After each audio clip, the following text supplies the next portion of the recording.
Hi all and welcome to episode 45 of Plain Speaking Sanjiv. Getting close to my 50, so I'm getting a bit nervous. Need to reach the half century. Anyhow, yesterday I had said that today I would be speaking about why sometimes airlines find it difficult to inform passengers about flight delays and cancellations, etc. But I'm going to save that for a future episode. The reason is that I just saw an excellent interview that Rana Datta, the CEO of Indigo, gave to CNBC Shireen Bhan, in which they touched upon regional hubs and how regional hubs were competition to Indian carriers and Indian hubs, and that set me thinking. That set me thinking about something very fundamental, which is that if you look at 10 years ago, when you had two world-class full-service airlines in India, you had Kingfisher and you had Jet Airways. In the region, you had equally world-class full-service airlines such as Emirates and Qatar, Etihad, Singapore Airlines. So the airlines were all world class, excellent airlines, loyal customers, fantastic products, great service. But why is it that the Indian world class full service carriers could not effectively compete with the regional world class full service carriers? Why is it that even though the regional carriers used India for a lot of the traffic, India was like a proxy home market for some of them, the actual home market carriers could not compete with them? Well, one side of the story is obviously well known to everybody. It's the cost side of the story.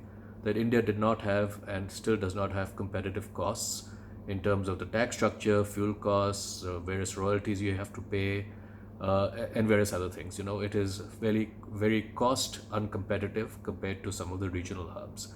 But there's another side of the story that I think many of us have experienced, but which has not been talked about much, which is that our airports just could not support the airlines that we had. Our airlines were world class, our airports were third world. If you look back at 2005, Bombay had Sahar T2, Delhi had T2, both for improvements over what were the previous integrated international domestic terminals in Delhi and Bombay, which were World War II, architecture and design. But they were still very, very backward. And most importantly, they were not connected to the domestic terminals. They were in a different part of the airport altogether.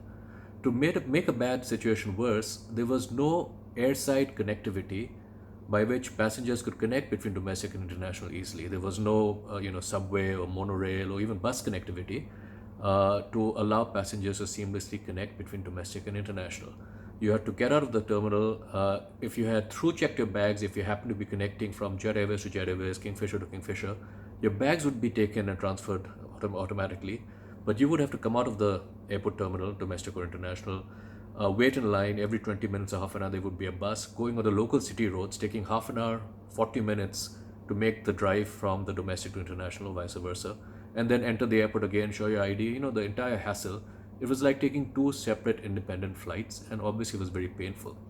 If you were interlining, which is connecting between two airlines, say you took the domestic portion of the flight on an Indian carrier and if you're connecting to a foreign carrier, or you took the domestic portion of the flight on Indian Airlines in those days, connecting to Jet or connecting to Kingfisher long haul, your bags would also not be transferred. You would have to claim your bags, on arrival on a domestic flight, lug your bags out, put them into a bus, and then go to the international terminal and go to the whole rigmarole again. Now, when you have this situation in India, when your own connecting passengers coming from secondary cities or the non-long haul international city gateways coming to Delhi and Bombay, which were our two primary international airports and international gateways, and you had them go through so much pain. If you're coming from Cochin or you're coming from Ahmedabad, you're coming from Lucknow, even Hyderabad, Calcutta, etc., and connecting through Bombay and Delhi. If the passengers had to go through so much pain, would it not be so much easier? And in fact, it was so much easier for the passengers to just board an Emirates or a Qatar or an Etihad flight out of Calcutta, Ahmedabad, or Goa, or whichever airport, Hyderabad, and connect in Doha or Abu Dhabi or Dubai, where connections were seamless. Connections were automatic, seamless, same terminal, no hassles, and within 45 minutes you could make a connection. Within 45 minutes of arriving, you could be in your aircraft seated for departure for your connecting flight. In India, that was unthinkable.